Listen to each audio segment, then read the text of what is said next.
नांदेड़ की कांग्रेस पार्टी में इन दिनों घर वापसी का दौर जारी है। साबिक वजीर आला अशोक चौहान के नक्शे कदम पर चलते हुए जिन लीडरों ने बीजेपी में शमूलियत इख्तियार की थी, अब वो एक एक करके कांग्रेस में लौटने लगे हैं। पार्लिमानी इंतखाबात में कांग्रेस को मिली गैर मामूली कामयाबी से ये बात खुल गई है कि नांदेड़ में कांग्रेस और उसके इत्तेहादी पार्टियों के लिए ही माहौल साजगार है। यही वजह है कि अशोक चौहान के बहनोई और साबिक रुकने पार्लियामेंट भास्कर राव पाटिल खतगांवकर और साबिक एमएलए ओम प्रकाश पोकरना ने भी बीजेपी छोड़कर कांग्रेस में शमूलियत इख्तियार कर ली। बीजेपी छोड़कर कांग्रेस में आ रहे लीडरों के बारे में शहर के ज़ियासर मुस्लिम कायदीन में बेचैनी देखने को मिल रही है। इस सिलसिले में शहर के एक सीनियर कानूनदा एमजेड सिद्दीकी ने बीजेपी छोड़कर कांग्रेस में शामिल होने वाले भास्कर राव पाटिल खतगांवकर और ओम प्रकाश पोकरना को तनकीद का निशाना बनाते हुए कहा कि इनका बार बार पार्टी बदलना आयाराम गयाराम मुहावरे के मुताबिक है। कांग्रेस कायदीन को ऐसे लोगों को खरीब नहीं करना चाहिए, वरना पार्टी की कदर अवाम में कम हो जाएगी।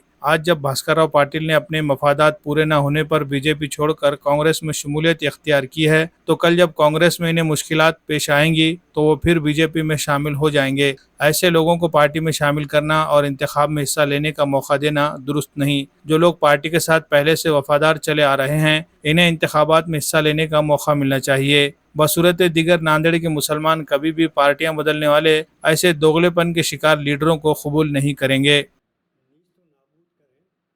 नांदेड़ में वसंतराव की कामयाबी सिर्फ और सिर्फ मुसलमानों की वजह से हुई है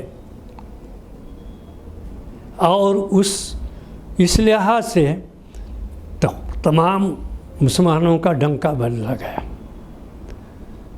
जैसे जैसे विधानसभा के इलेक्शन करीब आ रहे हैं, वो गद्दार लोग जो कांग्रेस में रहकर तरबियत हासिल की, बड़े बड़े ओहदों पर रहे, उसके बाद कांग्रेस की कमज़ोर होते देखते ही बीजेपी में चले गए, फिर बीजेपी से कांग्रेस में आए, फिर कांग्रेस से बीजेपी में गए, फिर बीजेपी कांग्रेस में आने की कोशिश कर रहे हैं और उसमें कुछ कामयाबी हासिल हुई है।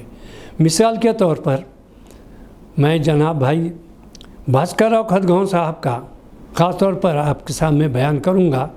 मैं उनसे अच्छी तरीके से वाकिफ़ हूँ। वो पहले जब कांग्रेस में थे, कांग्रेस में मुसलमानों ने उनको एमपी बनाया, एमएलए बनाया, एमएलसी में आया, मिनिस्टर बनाया और उनको हाथ लिया। लेकिन जो ही कांग्रेस कमज़ोर हुई वो बीजेपी में चले गए।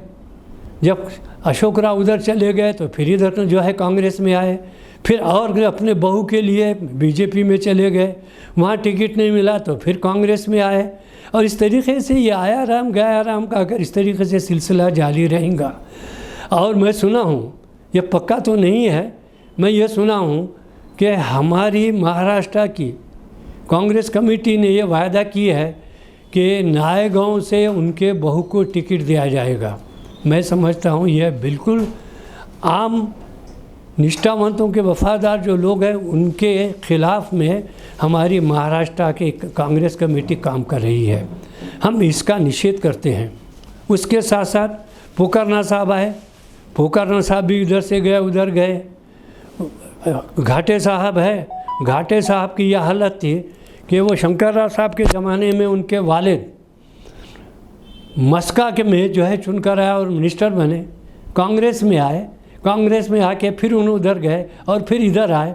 बहरहाल इस तरीके से अगर ये चलता रहेगा तो हम मुसलमान या निष्ठावंत किधर जाएंगे, ये आज सवाल पैदा हो रहा है।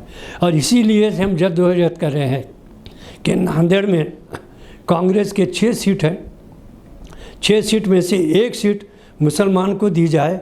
अगर मुसलमानों को आप सीट नहीं देंगे और मुसलमान को खातिर खा अपने इसमें नहीं लाएंगे तो हम इंशाअल्लाह उस इलाके में जहां आयाराम गयाराम को कांग्रेस ने टिकट दी है उसको गिराने के लिए कांग्रेस के उस उम्मीदवार को मुसलमान वोट नहीं देंगे, ऐसा हम तय कर चुके हैं। और इस सिलसिले में अनकरीब में एक ज़िले नांदेड़ के तमाम कांग्रेसी मुसलमानों की मीटिंग तलब करना चाह रहे हैं। इंशाअल्लाह उसमें हम कामयाब होंगे।